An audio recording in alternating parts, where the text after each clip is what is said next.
Di ba? Deceptive people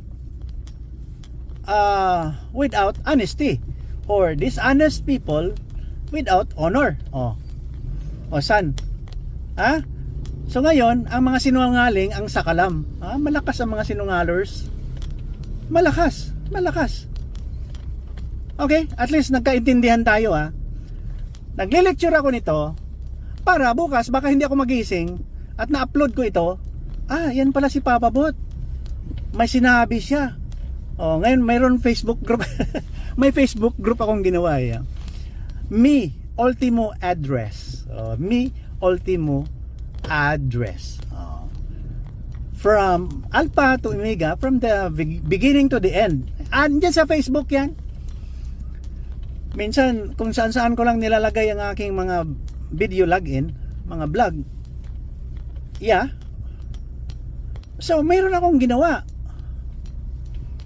Masakit kasi na isipin na ako'y gumagawa ng hindi tama. Naawa ako sa aking family because this will go on and on through to the end of generation. Itong mga hindi magandang ginagawa. You ask forgiveness. Mayroon tayong Panginoon. Mayroon tayong Diyos, or lumikha sa atin. Kasi pag sinabi mong Diyos, pag narinig niya ng radical Islam, Diyos, Jewish people yan. Narinig kasi ng Ilonggo na si Hesus Kristo ay Jewish, naging Jew, ginawa nilang Diyos. Di ba? Kuwan lang yan yung origin, mga nomenclature yan, basing from a different language, gaya ng sa Malaysia 1970s 72, pumunta ako ng Mount Makiling, Boy Scout nandun si Marco Ken Jr. at saka si Irene, nakita ko may picture doon sa Mount Makiling. Nag-swap kami ng galing sa Indonesia.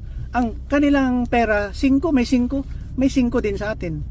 Ang pera natin the same language.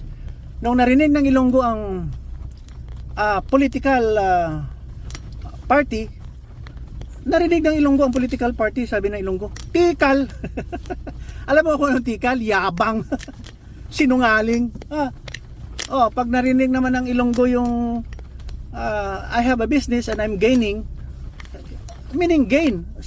May gain kasi may ginansya, sabi ng Ilonggo, ginansya. Hindi ito na.